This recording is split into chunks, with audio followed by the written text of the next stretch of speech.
Muy buenos días, tengan todos bienvenidos a su casa First Naples Español. Es el mes de agosto, ya comenzamos ese proceso de regresar a la escuela, ya comenzamos ese proceso de regresar a nuestra rutina como iglesia, así que el día de hoy será nuestro último servicio a las 11. Ya la semana que viene nos estaremos reuniendo aquí de nuevo a las 11:30. Amén. Y vamos a estar orando por todos los padres y los niños que están de regreso al colegio. Hoy, si nos estás visitando por primera vez o si tenías tiempo sin venir acá, puedes conectar con nosotros. Queremos caminar contigo en cualquiera que sea la etapa en la que te encuentres y puedes hacerlo texteando la palabra conectar al 239-239 y con gusto nos pondremos en contacto contigo. Bien, voy a invitarlos a ponernos de pie. Vamos a continuar con nuestra serie Bendita Certeza, una serie que hemos venido estudiando de la primera epístola de Juan. El día de hoy vamos a estar en Primera de Juan, capítulo 4. Vamos a leer los versículos 7 al 12. Y si no tienes la copia de tu Biblia en mano, debes ver los versículos detrás de mí en pantalla. Amén. Así que vamos a Primera de Juan, capítulo 4, versículo 7. Y dice así: Amados, amémonos unos a otros, porque el amor es de Dios, y todo el que ama es nacido de Dios y conoce a Dios. El que no ama no conoce a Dios, porque Dios es amor. En esto se manifestó el amor de Dios en nosotros, en que Dios ha enviado a su Hijo unigénito al mundo para que vivamos por medio de Él. En esto consiste el amor, no en que nosotros hayamos amado a Dios, sino en que Él nos amó a nosotros y envió a su Hijo como propiciación por nuestros pecados. Amados, si Dios así nos amó, también nosotros debemos amarnos unos a otros. A Dios nunca lo ha visto nadie. Si nos amamos unos a otros, Dios permanece en nosotros y su amor se perfecciona en nosotros. Amén. Pueden tomar asiento, hermanos.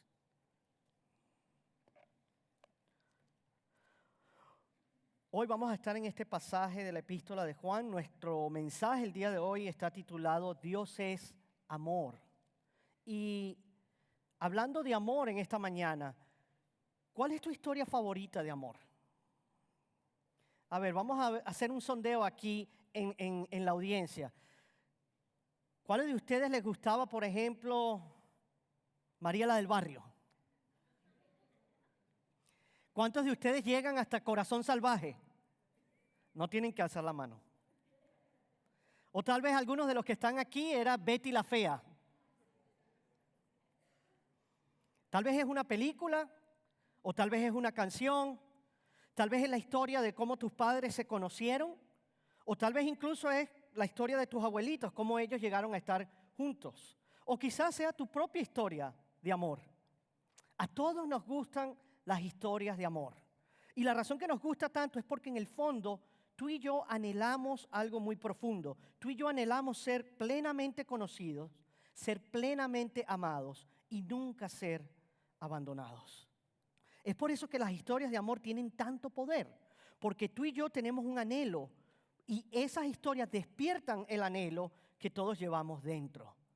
De hecho, a nosotros nos inspira cuando vemos a alguien dispuesto a sacrificarse por otra persona. Un esposo que permanece al lado de su esposa y su familia en los momentos difíciles. Una madre que trabaja largas horas para darle a sus hijos un mejor futuro. Un padre que renuncia a sus propios deseos para cuidar a su familia. En el fondo, tú y yo sabemos que el amor verdadero siempre implica sacrificio. Pero hay un problema. El problema es que aunque las historias de amor más hermosas pueden inspirarnos, todo amor humano tiene límites. Las personas nos fallan. Las relaciones muchas veces cambian. Los sentimientos a veces se desvanecen. Los matrimonios incluso más fuertes a veces se derrumban. Entonces todo eso nos lleva a una pregunta. ¿Será que realmente existe un amor que nunca termina? ¿Existe tal amor? ¿Existe un amor que nunca falla? Y la respuesta es sí. Porque existe la historia de amor más grande jamás contada. Una historia que no comenzó con nosotros, sino antes de la creación del mundo. Una historia que continúa hoy y que permanecerá por toda la eternidad. Y esa historia es la historia del amor de Dios por su pueblo. Continuamos en esta carta de Juan y para poder entender en dónde nos ubicamos, debemos recordar que Juan escribe esta carta para que sepamos que tenemos vida eterna. Y no solo que tenemos vida eterna, sino que Dios también nos ama. Y Juan hace eso porque él sabe que cuando tú sabes y tienes certeza de que eres amado y que tu futuro está seguro, todo cambia en tu vida. Debemos recordar que en aquel entonces había falsos maestros.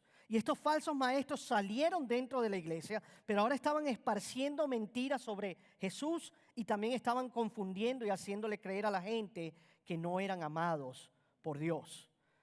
Porque Juan sabe muy bien que si Satanás logra que tú y yo dudemos de quién es Dios, y si él logra que tú y yo dudemos de cuánto Dios nos ama, entonces eso puede afectar por completo la manera en que tú y yo vivimos.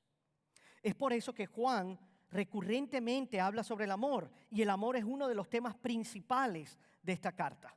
Así que tú y yo vamos a aprender el día de hoy, en este pasaje, lo que Juan nos enseña es que, ¿qué es el amor? ¿De dónde viene? ¿Y qué hace?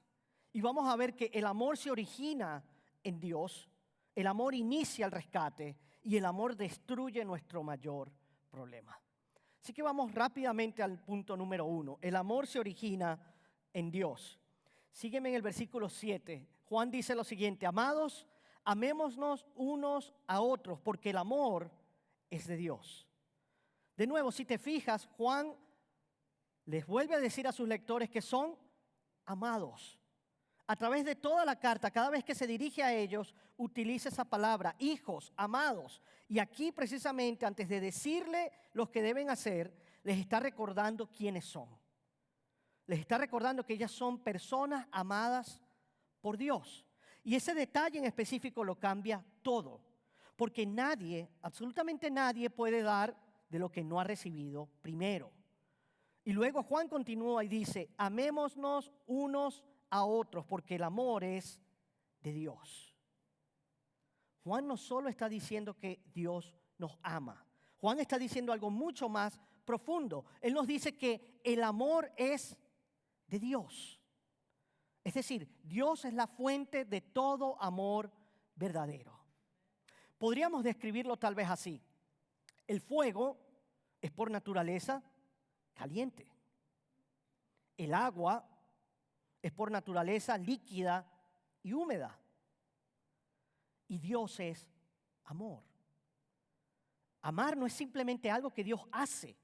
Es parte de quién es Él. Es su naturaleza. Entonces, si tú y yo queremos saber qué es el amor, debemos comenzar con Dios. Debemos comenzar con Él, no con lo que nuestra cultura o nuestras emociones nos dicen. Porque Él es quien define qué es y qué no es el amor. Tú y yo vivimos en una cultura que está obsesionada con el amor. Todos hablan de amor. Todos quieren y buscan amor. Y también todos creen que saben lo que significa el amor. Pero hay un problema en nuestra cultura y en nuestro mundo de hoy.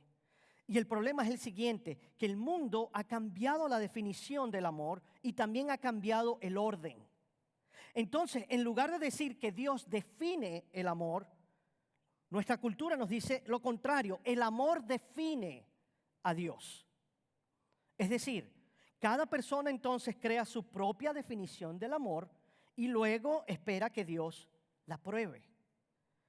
Si algo me hace sentir bien, entonces debe ser amor. Si parece amor para mí, entonces nadie tiene derecho a cuestionarlo. Y así el amor se convierte en la máxima autoridad, por encima de todo, incluso por encima de Dios. Pero cuando vamos a la palabra, vemos que la Biblia invierte por completo esa lógica. No es el amor el que define a Dios, es todo lo contrario. Es Dios quien define el amor. Y es por eso que el amor nunca puede separarse de la verdad. Debemos recordar que Dios nunca va a llamar amor a aquello que destruye a las personas o que lo alejan de Él. Cualquier cosa que destruya a una persona, que lo aleje de Dios, Dios nunca lo va a llamar amor.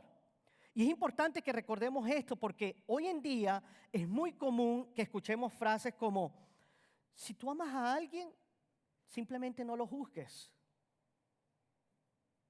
El amor no juzga. Si amas a alguien, no lo juzgues. Y la idea detrás de ese dicho es que amar significa aceptar absolutamente todo y nunca confrontar nada. Pero eso no es amor. Al menos no es el amor bíblico. Porque la indiferencia nunca ha sido amor. Si yo viese a un niño corriendo hacia la autopista y yo simplemente decidiera no hacer nada ni detenerlo porque yo no quiero juzgar sus decisiones, eso no sería amor. Eso es indiferencia.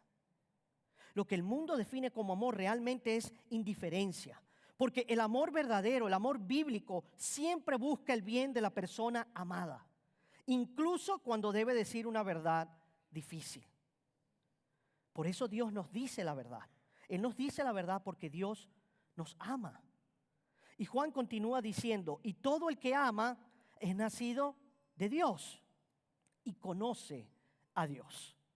Fíjense, Juan no está diciendo que cualquiera que ama, bajo sus propios términos, por ejemplo, a su familia, ha nacido automáticamente de nuevo.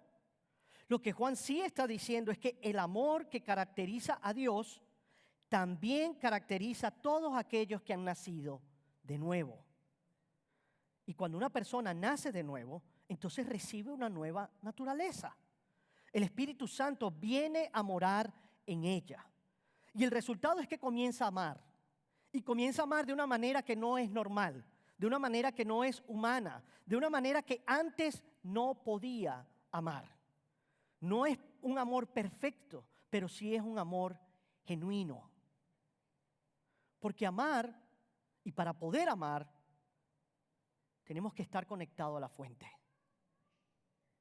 Es como una manguera conectada a una llave de agua. Si la manguera está conectada a la fuente, entonces el agua va a seguir fluyendo a través de la manguera. Pero si tú desconectas esa manguera de la fuente, entonces ¿qué sucede? Deja de salir agua. Y lo mismo ocurre exactamente con nosotros. Si tú y yo permanecemos unidos a Dios, entonces su amor fluye a través de nosotros hacia los demás. Pero si vivimos por el contrario desconectados de Él, tarde o temprano dejamos de amar como Él ama. Hay personas que lamentablemente intentan amar solo con sus propias fuerzas, pero tarde o temprano se quedan sin recursos, porque nadie puede estar dando continuamente algo que no posee, que no está recibiendo. Y la realidad es que solo Dios es una fuente inagotable de amor. Solo Él es la fuente inagotable de amor. Fíjate, es como muchos padres a veces cuando tienen su primer hijo.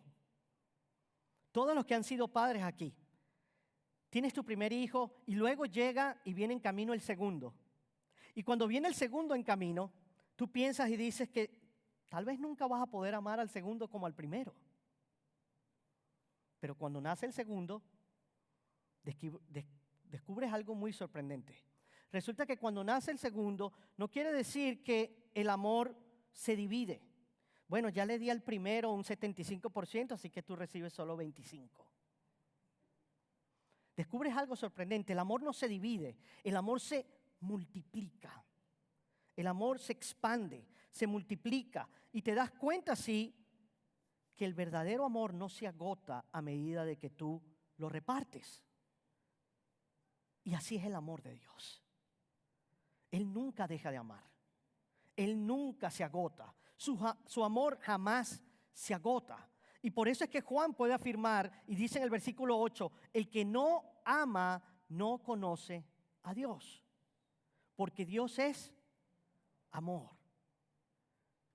Juan no nos está diciendo que quien no ame necesite aprender algunas técnicas para poder mejorar sus relaciones. Tampoco nos está diciendo que necesita ir a terapias para que le enseñen cómo amar. Si tú te fijas bien en lo que dice la palabra, Juan dice que el problema es mucho más profundo. El problema es que quien no ama no conoce a Dios. Y Juan anteriormente nos ha dicho que los hijos de Dios conocen a su Padre. Y no solo conocen a su Padre, sino que se parecen ¿a quién? Se parecen a su Padre, actúan como su Padre. Y es por eso que nosotros los cristianos, los hermanos en Cristo, amamos sacrificialmente a nuestros hermanos. Porque el amor es de Dios.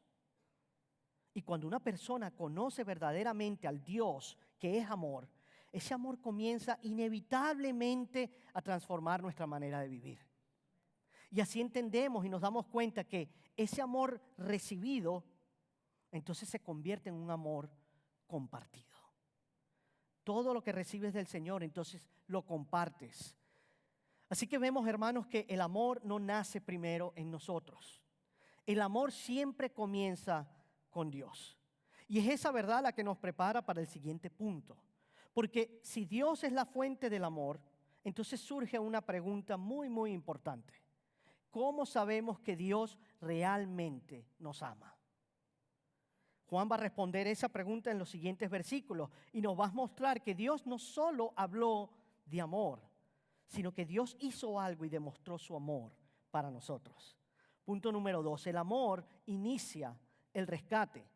Versículo 9, Juan continúa escribiendo y dice, en esto se manifestó el amor de Dios en nosotros. Después de decirnos que el amor tiene su origen en Dios, ahora Juan nos va a mostrar cómo ese amor se hizo visible. Porque una cosa es decir te amo de la boca para afuera. Una cosa es decir que amamos de palabra. Pero otra cosa muy distinta es demostrarlo con acciones. Y el verdadero amor siempre busca expresarse. Entonces Juan nos va a mostrar cómo se ve ese amor. Pero antes de mostrarnos eso, nos va a mostrar que no inicia con nosotros. Sigue diciendo, cuando el amor verdadero busca expresarse, entonces no permanece escondido.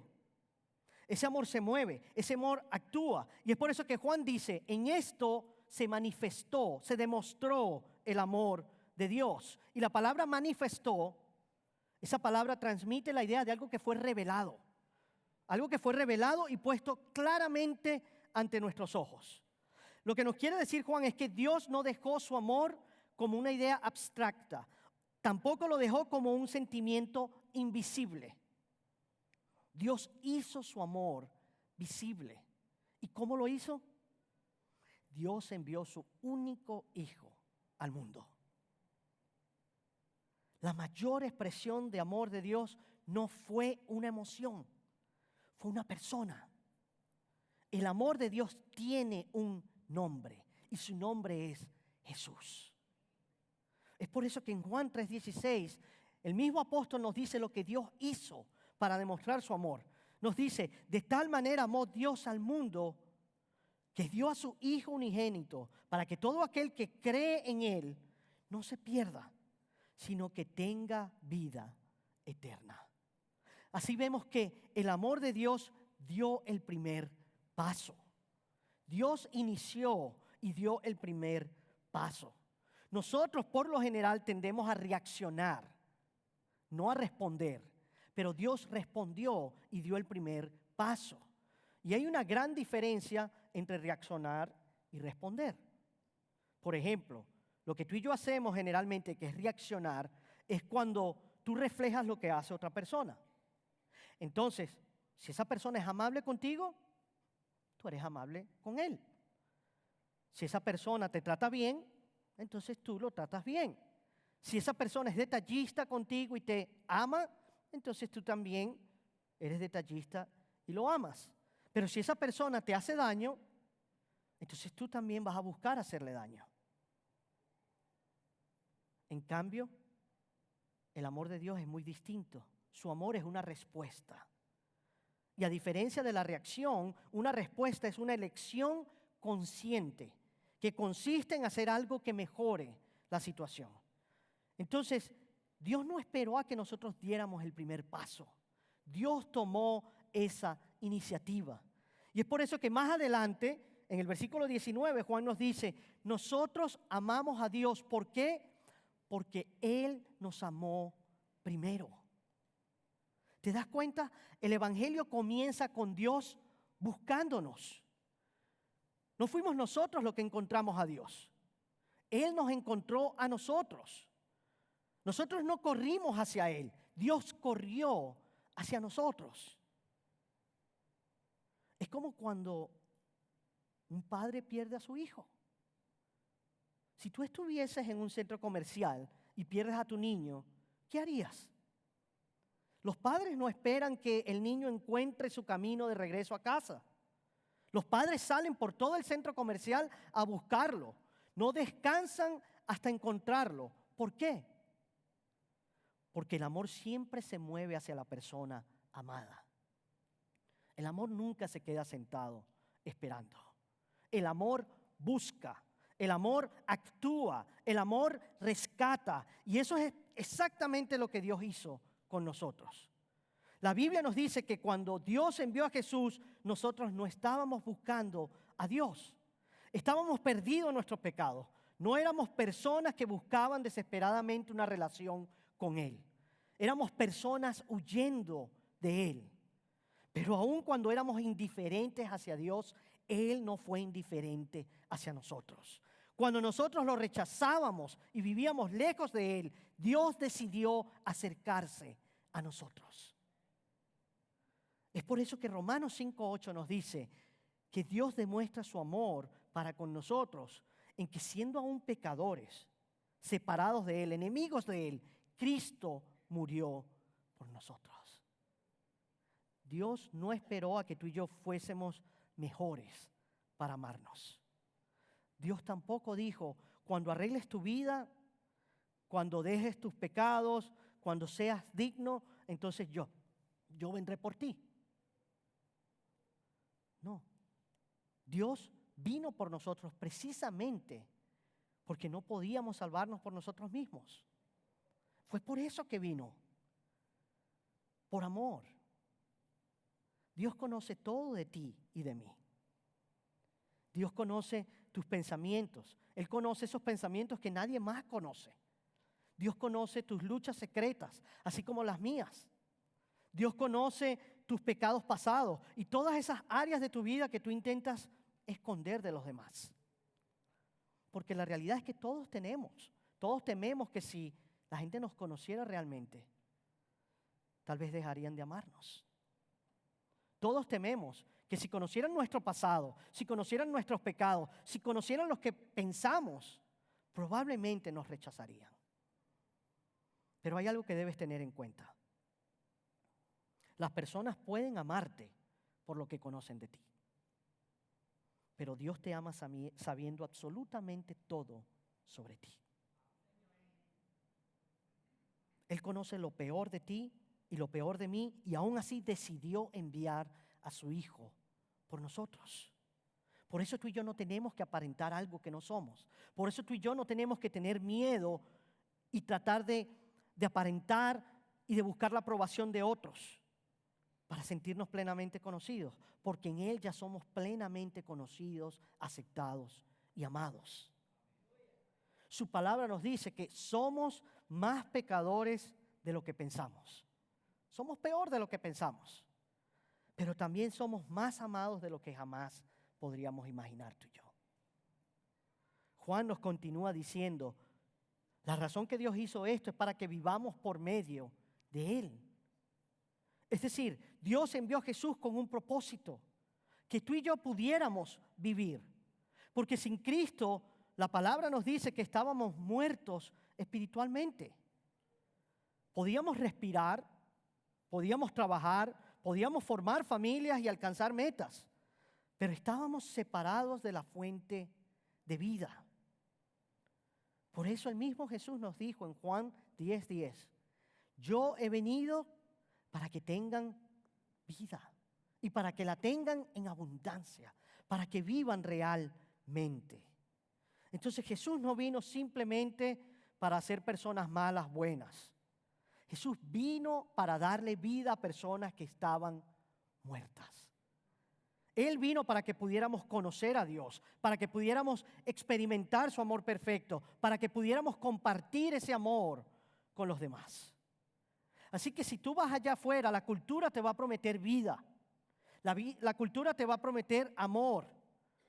El mundo te va a decir, cuando tengas más dinero, cuando logres esa meta, cuando seas reconocido, cuando encuentres esa relación perfecta, entonces vivirás. Sabrás lo que es realmente vivir y te sentirás realmente amado. Pero escucha bien, iglesia, ni el mundo ni la cultura pueden cumplir lo que prometen. Porque el éxito pasa, la belleza pasa, las posesiones pasan, la aprobación de la gente pasa, pero el amor de Dios permanece para siempre y está entre nosotros.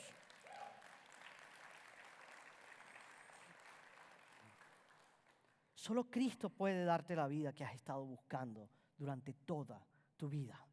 Porque el amor de Dios no solo nos dice que somos amados, sino que también nos muestra que Él vino personalmente a rescatarnos.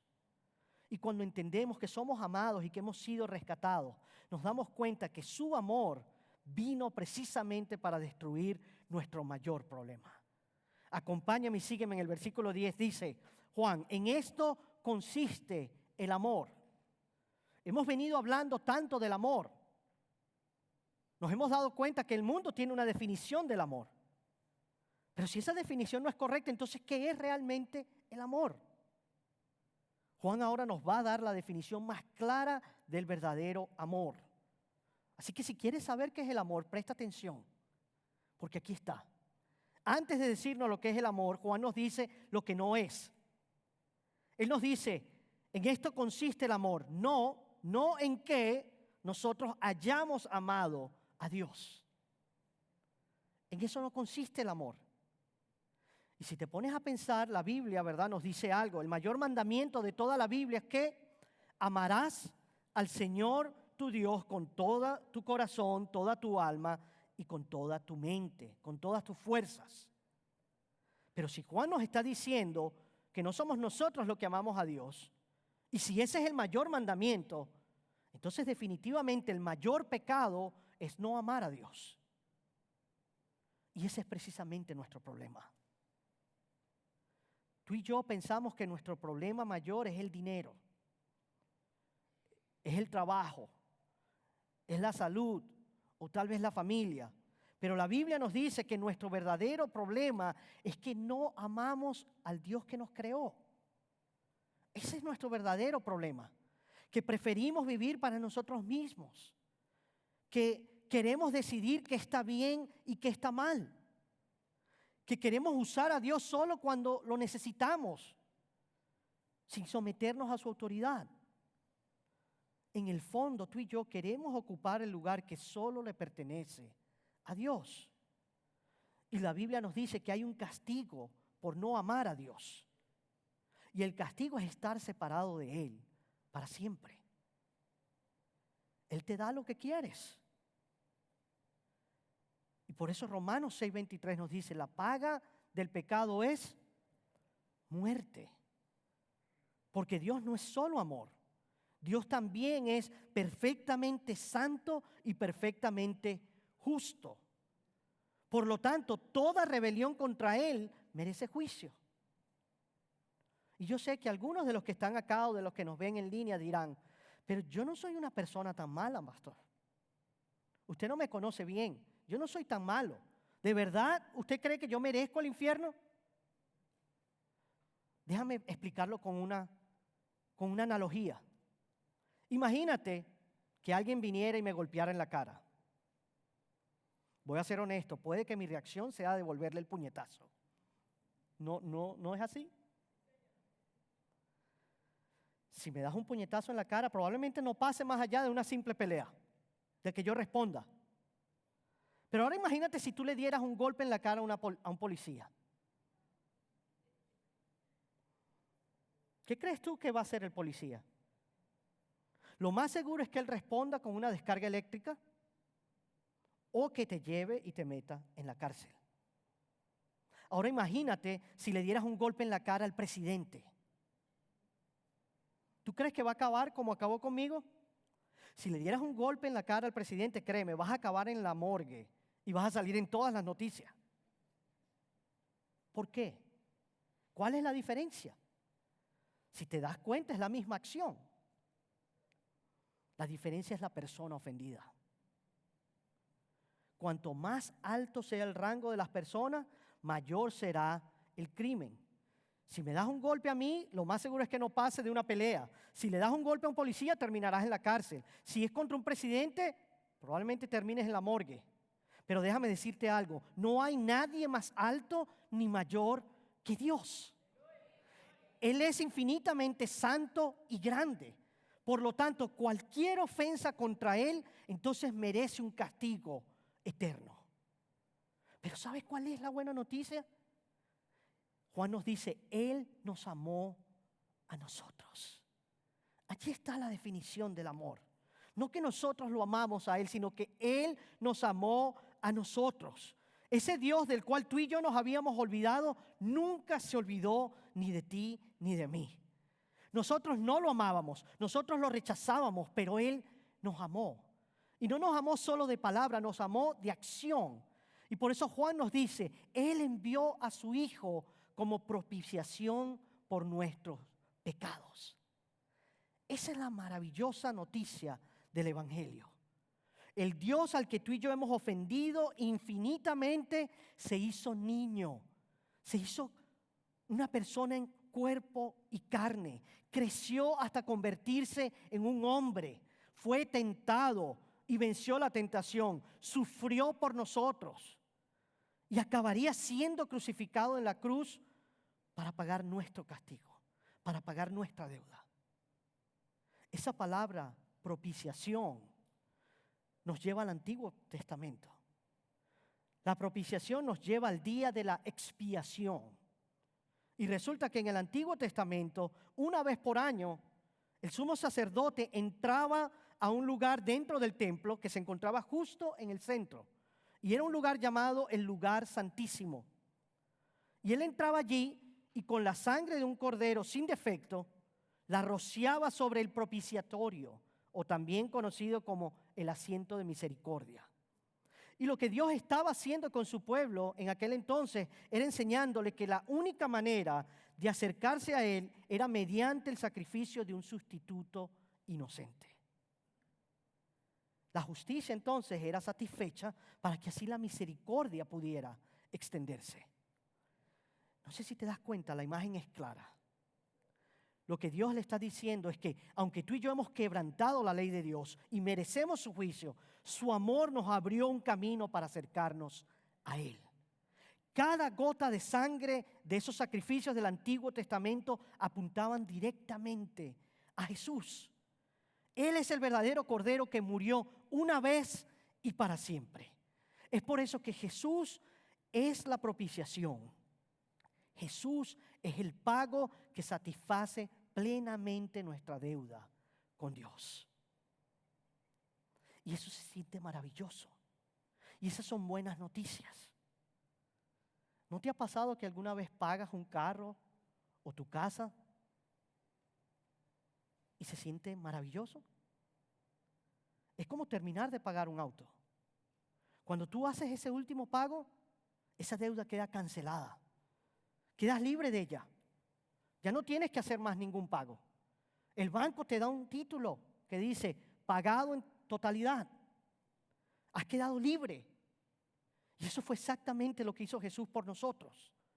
Tú y yo jamás habríamos podido pagar la deuda por nuestro pecado, pero Cristo la pagó por completo allí en la cruz. Y porque Jesús pagó por completo esa deuda, ahora la ira de Dios quedó satisfecha. Esas son las buenas noticias del Evangelio. Dios ya no está en contra de nosotros. En Cristo Dios ahora está a favor de nosotros. Es por eso que Pablo lo expresa gloriosamente en Romanos. Pablo nos dice, entonces, ¿qué diremos de esto? ¿Cómo respondemos a esto? Si Dios, el Dios que es amor, está por nosotros, Entonces, ¿quién estará contra nosotros?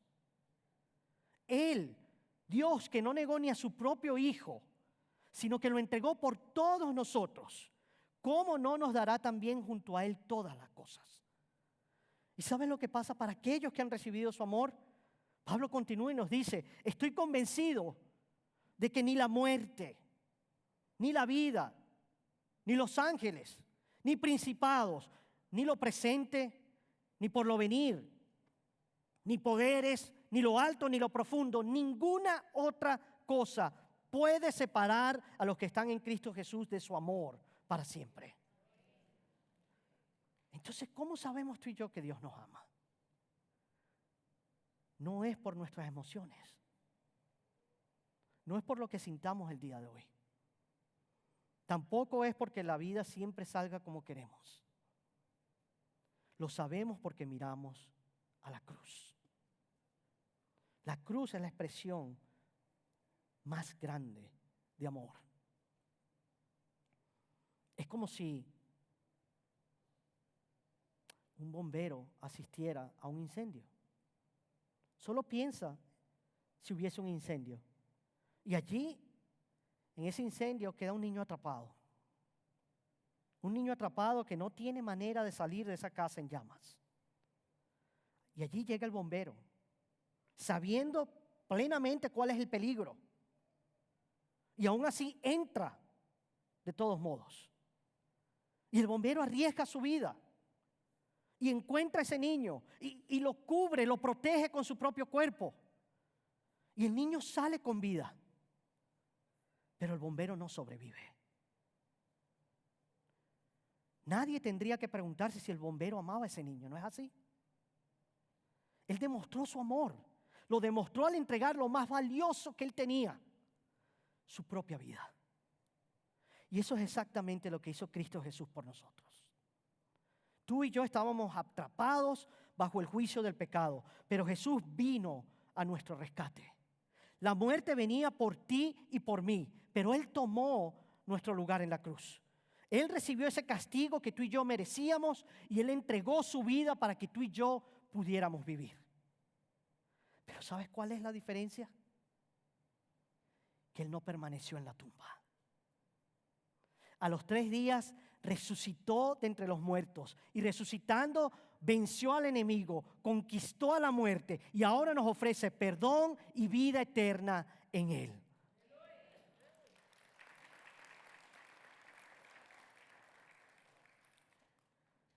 Solo hay 2 respuestas posibles, iglesia, ante un amor como este. Uno es recibirlo y la otra es reflejarlo. Puedes recibirlo y si lo recibes debes reflejarlo. Muchos de los que están acá tal vez han pasado toda su vida intentando ganarse el amor de Dios. Tal vez piensan que si mejoran su comportamiento, tal vez piensan que si asisten más a la iglesia, tal vez piensan que si hacen más obras benéficas, o si tal vez arreglan su vida, si limpian su vida, entonces tal vez finalmente Dios los acepte. Pero ese no es el evangelio. Dios no te ama porque seas digno de ser amado. Él te ama porque Él es amor. Y Él demostró ese amor en la cruz. Algunos de ustedes tal vez llegaron hoy aquí a la iglesia convencidos de que Dios no quiere nada que ver con ustedes. Tal vez piensan que han ido demasiado lejos. Tal vez piensan que están demasiado rotos. Quizás piensan que están atrapados en sus pecados y nadie los puede libertar. O tal vez estén llenos de vergüenza, cargados de culpas y de problemas. Pero Juan les dice, miren a Jesús. Miren a Jesús. Deja de tratar de ganar el amor de Dios y simplemente recíbelo. Recíbelo por fe. Y tal vez estás aquí y te preguntas, ¿cómo? ¿Cómo puedo recibir ese amor? La palabra nos dice que es muy sencillo. Lo primero es reconocer. Reconoce que eres un pecador que necesita salvación. Reconoce que necesitas de Jesús. Y lo segundo que debes hacer es creer. Creer que Jesús murió en la cruz y que murió por tus pecados y que lo que Él hizo en la cruz es suficiente para que tú seas perdonado. Cree que Él murió en la cruz por ti y que Él resucitó de entre los muertos. Y el tercer paso es entrégale tu vida. Entrégale tu vida. Confiésalo como tu Señor y como tu Salvador. Es así de sencillo. Reconoce, cree y entrega tu vida a Él. Y una vez que haces eso, entonces puedes reflejar. Como nos dice Juan en el versículo 11. Amados, si Dios así nos amó, también nosotros debemos amarnos unos a otros. Porque a Dios nadie lo ha visto. Pero ¿saben cómo lo ven? Cada vez que tú y yo nos amamos unos a otros. Allí ven el amor de Dios en acción. ¿Pueden imaginarse ustedes, iglesia, si cada persona que entrara por esa puerta aquí a nuestra iglesia se fuera diciendo: yo no conozco del todo lo que ellos creen, pero hay algo que sí sé. Nunca me había sentido tan amado. ¿Te imaginas, iglesia? ¿Crees que eso cambiaría nuestra comunidad? Las personas que han recibido ese amor aman. Las personas que aman también perdonan. Todo aquel que ha experimentado el amor de Dios y el perdón de Dios, entonces ama. Las personas amadas por Dios aman. Y las personas perdonadas por Dios perdonan. Así que muévete hacia otros. Muévete hacia otros porque Dios no se quedó esperando. Dios se movió hacia ti. Ama a quienes están allá afuera en el mundo o incluso aquí dentro de la iglesia que tú consideras que son muy difíciles de amar. Porque Dios te amó a ti y a mí cuando éramos difíciles de amar.